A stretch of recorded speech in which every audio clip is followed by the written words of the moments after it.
Kita bersyukur bahwa kita sudah ada di tanggal 6 November. Itu berarti Tuhan masih tetap menjaga Bapak Ibu dan Beta dalam menjalani hidup ini. Dan ketika kita menjalani hidup ini, tadi lagu dari ibu-ibu peluata sektor Bakung katakan begini. Bagaimana kalau kita mau memahami kehendak ilahi dalam hidup ini? Sangat gampang Bapak Ibu memahaminya. Kita menyadari akan hidup kita. Untuk bagaimana melihat janji Allah terbukti di dalam kehidupan kita setiap saat, mari kita menyadari akan hidup yang kita jalani setiap saat. Sebab ketika kita tidak menyadari kehidupan kita ini, maka firman Tuhan hari ini Matius 25 ayat 31 sampai dengan 46 katakan akan ada penghakiman terakhir. Penghakiman yang Allah berikan kepada setiap orang pada akhir zaman. Penghakiman yang benar-benar terjadi tanpa ada negosiasi dengan Yesus sebagai hakim yang datang ke dalam dunia untuk kedua kalinya.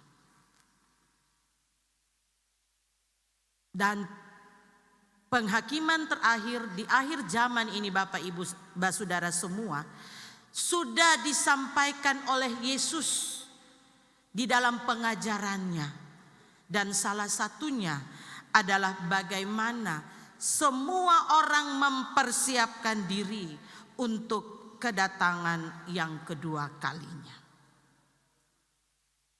Kalau kita membaca firman Tuhan ayatnya yang ke-31 sangat jelas bagaimana tanda Yesus datang ke dalam dunia untuk kedua kalinya. Yesus katakan kepada para murid, apabila anak manusia datang dalam kemuliaannya dan semua malaikat bersama dengan dia, maka ia akan bersemayam di atas takhta kemuliaannya. Bapak Ibu Saudara semua yang Tuhan Yesus kasihi, kemuliaan Yesus akan diiringi dengan datangnya para malaikat dari sorga, seperti yang tercatat di dalam Alkitab. Dan kehadiran anak manusia yaitu Yesus Kristus akan duduk dan bersemayam di atas takhta kemuliaannya. Dan ketika Yesus duduk di atas takhta kemuliaannya Bapak Ibu, Yesus akan membagi di dalam dua kelompok. Bacaan Alkitab dikatakan kelompok domba dan kelompok kambing. Domba nanti akan ada di sebelah kanan, sementara untuk kelompok kambing ada di sebelah kiri. Bapak Ibu yang Tuhan Yesus kasihi, tradisi orang Israel pada zaman dulu dan bagi kita saat ini juga, kalau biasanya bagian kanan itu kita anggap posisi yang baik. Tidak pernah kita makan dengan tangan kiri. Kita kalau mau makan, sebagian besar kita makan dengan tangan kanan. Mohon maaf bagi yang sering melakukan aktivitas lebih banyak dengan tangan kiri. Tetapi sebagian orang, sebagian besar kita melakukan aktivitas dengan tangan kanan. Dan tradisi orang Israel pada zaman itu bahkan sampai saat ini yang namanya posisi yang baik itu ada di sebelah kanan. Bapak Ibu yang Tuhan Yesus kasihi, mengapa Yesus memberikan perumpamaan? Mengapa Yesus dalam pengajarannya dia memberikan kelompok kambing dan kelompok domba? Kalau di Israel kambing dan domba itu hampir-hampir sama miripnya Bapak Ibu. Hampir sama. Dia punya bulunya hampir-hampir sama. Bentuknya hampir-hampir sama. Tetapi Bapak Ibu kelebihannya domba itu memiliki nilai dan harga yang lebih tinggi dari kambing. Lalu yang berikut Bapak Ibu Saudara semua yang Tuhan Yesus kasihi, ketika malam hari dalam suasana yang dingin sekalipun, domba itu dia masih bisa bertahan dengan suhu kedinginan. Tetapi kambing dia tidak bisa. Itu berarti kita sebagai orang yang percaya, yang kita imani bahwa kita adalah orang-orang yang nanti akan ada di kelompok domba. Mari kita juga tetap ada dan bisa bertahan di dalam menghadapi berbagai tantangan pergumulan ini. Kita harus menunjukkan kualitas iman kita.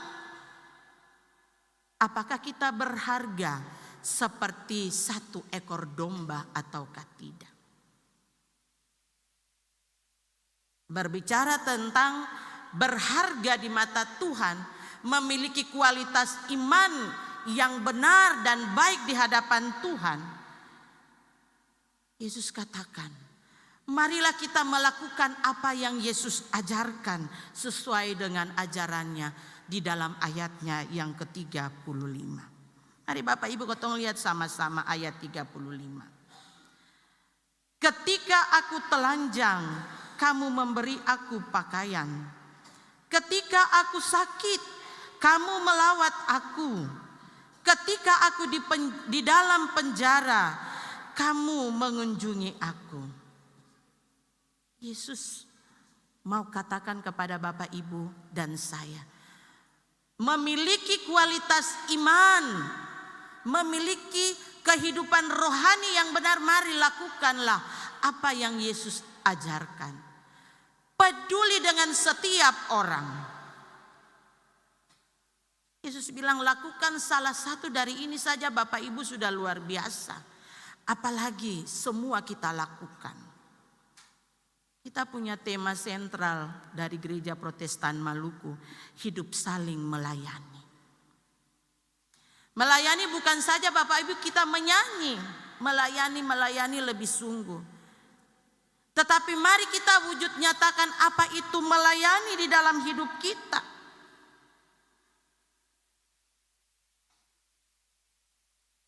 Kita harus memberlakukan apa yang Yesus mau bilang untuk kita adalah saling peduli dengan sesama manusia. Dan peduli kepada manusia, orang-orang yang hina adalah bagian dari anak-anak Tuhan. Orang-orang yang terpanggil untuk tetap menjalankan apa yang Yesus kehendaki. Hidup saling melayani adalah hidup yang saling peduli. Hidup yang melayani adalah hidup yang peduli kepada orang-orang yang hina. Kita percaya Bapak Ibu keton semua yang hadir sini, keton tetap ada di dalam kepedulian melayani untuk orang-orang yang paling hina. Hidup melayani adalah hidup menolong orang-orang yang miskin. Memberi tumpangan kepada orang-orang yang ada di dalam kesusahan, dalam penderitaan. Hidup yang melayani adalah hidup yang peduli dengan orang yang merasa sakit. Sakit bukan saja sakit di rumah sakit, secara fisik, tetapi secara jiwa pun juga kita harus peduli dengan mereka Bapak Ibu. Itulah ciri orang yang mau melayani. Yang ingin hidup pada saat penghakiman terakhir, kita ada di dalam kelompok yang dikatakan oleh Yesus adalah kelompok domba. Tadi lagu bilang, mari kita menyadari arti hidup ini. Hidup ini bukan sebatas Bapak Ibu dan saya makan lalu selesai. Hidup ini bukan sebatas Bapak Ibu dan saya kerja, mengumpulkan harta, mengumpulkan uang yang banyak. Tetapi hidup ini kita harus lakukan sesuatu yang terbaik untuk orang-orang yang ada di sekitar kita. Hidup ini hanya sementara. Ada lagu bilang Bapak Ibu toh, hidup ini hanyalah sementara. Sementara ini mari kita pergunakan. Jangan sampai pada saat penghakiman terakhir kita akan bersoal jawab dengan Yesus sebagai hakim. Di manakah kami melihat Engkau susah, Yesus? Padahal kami tidak hidup bersama-sama dengan Engkau, melihat Engkau ada bersama-sama dengan mata kepala kami. Tetapi kami hanya melihat dengan hati.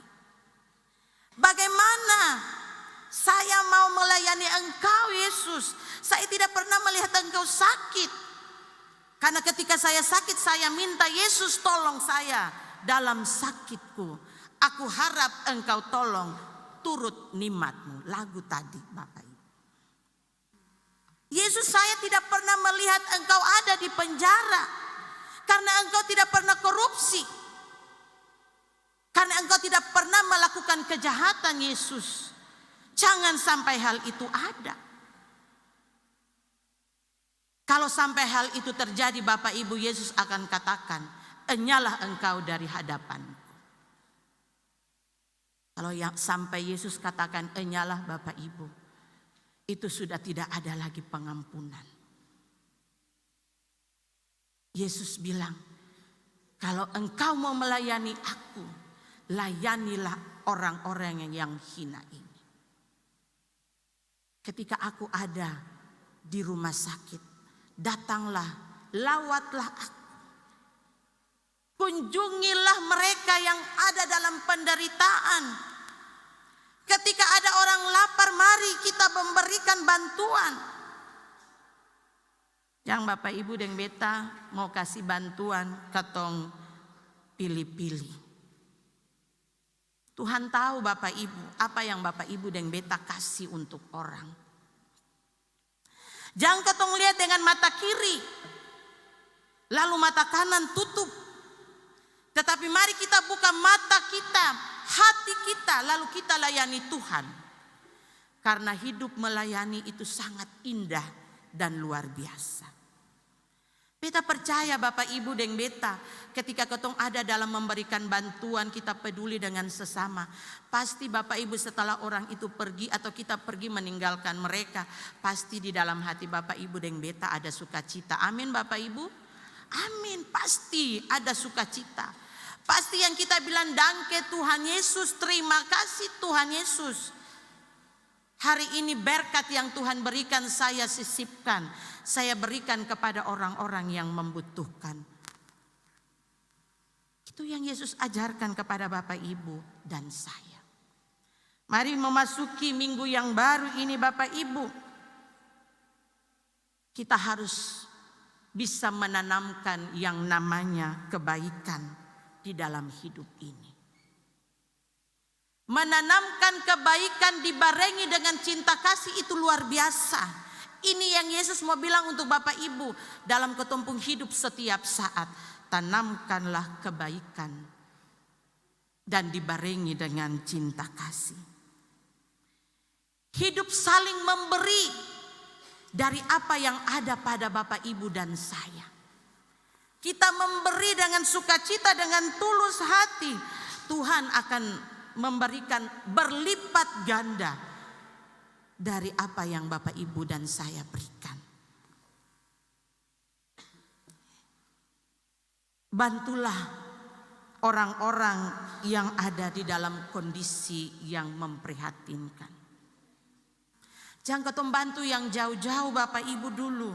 Mari kita bantu yang ada di sekitar kita. Lihat apakah ada kita punya saudara-saudara yang sudah hidup menikmati berkat sama dengan kita. Mari Bapak Ibu, Tuhan bilang kita layani orang-orang yang ada di sekitar kita. Kalau memang semua sudah menikmati berkat itu, baru kita keluar lagi ke Yudea, Samaria, sampai ke ujung bumi. Itu amanat ya Bapak Ibu ya. Beritakan Injil dari Yerusalem, Yudea, Samaria sampai ke ujung bumi. Mari Bapak Ibu, lakukanlah apa yang Tuhan kehendaki. Hindarilah Bapak Ibu, saudara semua berbuat baik atau peduli karena kita ingin sesuatu dari orang itu. Hindarilah itu Bapak Ibu. Katong kasih dan tangan kanan, katong harap nanti tangan kiri besok-besok tarima lagi. Hindarilah perbuatan-perbuatan seperti itu. Lakukanlah apa yang Yesus ajarkan. Taburkanlah kebaikan di dalam kehidupan kita. Karena ketika kita menaburkan kebaikan kepada orang lain, kepada keluarga kita, kepada sesama kita Bapak Ibu, kita akan diberkati. Dan firman Tuhan di ayatnya yang terakhir 46 dari bacaan kita akan mengalami yang namanya kehidupan kekal. Bukan siksaan yang kekal. Ayat 46 itu Bapak Ibu, ada dua pilihan. Mau hidup kekal, lakukan apa yang Yesus inginkan. Tetapi kalau tidak Bapak Ibu, kita akan mengalami siksaan yang kekal. Berjalanlah bersama dengan Tuhan, pedulilah dengan sesama. Karena ketika kita peduli dengan sesama Bapak Ibu, bukan Bapak Ibu saja yang menikmati berkat, tetapi janji Tuhan, seisi rumahmu dan keturunanmu akan diberkati. Ingat janji Tuhan untuk Raja Daud. Saat dia peduli dengan rumah Tuhan, dia peduli untuk bagaimana umat itu tidak beribadah di tenda-tenda, di kemah suci.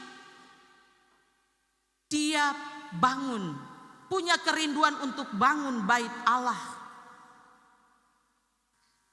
Tetapi Tuhan tidak mengizinkan karena dia punya dosa banyak. Baru punya kerinduan saja Bapak Ibu. Tuhan bilang untuk Nabi Nathan, bukan kamu saja Daud yang dapat berkat. Seisi rumahmu, keturunanmu, takhtamu tidak akan tergoyahkan. Itu yang Yesus kehendaki. Peduli dengan setiap orang. Daud ingin supaya semua orang datang berkumpul, memuji dan menyembah Tuhan. Selesai itu keluar, lakukanlah apa yang Tuhan Allah kehendaki. Mungkin Bapak Ibu di jemaat, di sektor-sektor sudah ada dalam perkunjungan jemaat. Kami minta dukungan doa dari jemaat. Tanpa dukungan doa dari Bapak Ibu, tanpa dukungan dana dari Bapak Ibu, tanpa Bapak Ibu punya perhatian untuk Tuhan lewat pembangunan gedung gereja, kasih karunia yang mari kita gumuli tanggal 18 Desember ini akan diresmikan. Kalau tanpa ada kepedulian Bapak Ibu, tidak akan pernah gereja ini selesai. Itu saya mau bilang. Tetapi Bapak Ibu dan saya majelis jemaat, semua orang ketika kita bersatu hati, kita menyembah Tuhan, kita memberikan yang terbaik untuk Tuhan. Percaya Bapak Ibu, amin. Tanggal 18 Desember kita akan resmi gereja. Amin Bapak Ibu. Mari, kalau Bapak Ibu sudah mengaminkan itu, apa yang Bapak Ibu mau buat? Kita mau bilang Bapak Ibu, tinggal beberapa hari lagi gereja ini selesai. Tuhan pun tangan ini masih tak buka memberkati Bapak Ibu di dalam jemaat ini. Kita mau bilang Bapak Ibu, 2 gereja Tuhan izinkan. Itu berarti Tuhan pun tangan sementara terbuka untuk jemaat Peniel ini. Ada di dalam kepedulian untuk pelayanan. Khususnya 2 rumah Tuhan ini. Jangan sampai waktunya selesai, baru Bapak Ibu dan Beta bilang, aduh sudah terlambat. Tinggal menghitung hari. Mari Bapak Ibu, katong sama-sama punya spirit. Katong sama-sama punya kesepakatan, kita minta dari Tuhan. Tuhan tolong, bantu kami. Karena ini adalah berkat yang Tuhan izinkan untuk Bapak Ibu. Berikan untuk Tuhan. Bapak Ibu bayangkan. Di dunia ini saja anto kasih kesempatan for beta yang Bapak Ibu ada dalam pembangunan. Bangun antua perumah, bangun Tuhan perumah. Apalagi di sorga. Di sorga kau saya perlu bangun lagi. Yesus bilang apa Bapak Ibu? Aku akan pergi dan menyediakan tempat bagimu. Tuhan siapkan Bapak Ibu dan beta perumah. Tinggal saja Bapak Ibu dan beta pun hati mau bangun antua perumah di dunia keseng. Kalau saya bangun selamat tinggal. Tapi kalau bangun janji Tuhan. Berkat itu sekali lagi saya ulang. Untuk Bapak Ibu, seisi keluarga dan keturunan. Tuhan memberkati kita semua. Amin.